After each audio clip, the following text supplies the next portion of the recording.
Nat Turner was born and enslaved on October 2nd, 1800. He was born in Southampton County, Virginia, on the plantation of Benjamin Turner.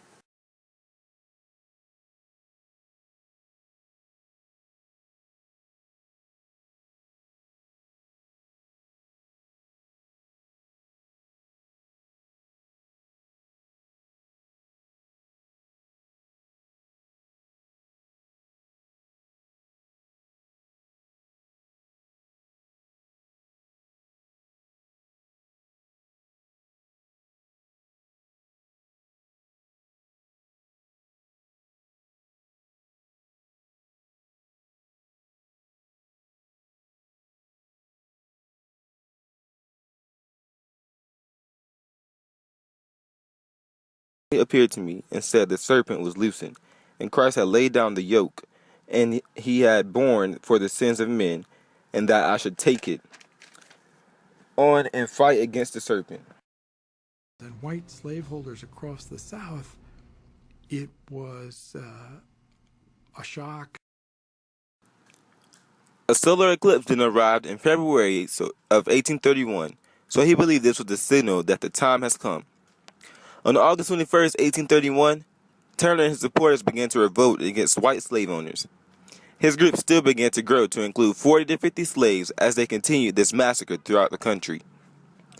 As they killed the slave owners, they secured arms and their horses.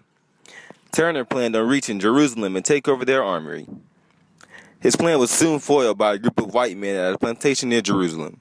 As chaos began, Turner fled into the woods. Turner was eventually captured on October 30th, 1831. Before he was captured, many white mobs took their revenge on the blacks of Southampton County. Nearly 100 to 200 African Americans were killed.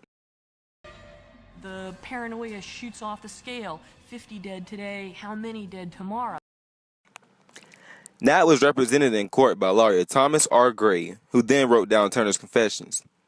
During his trial, he was pleading not guilty.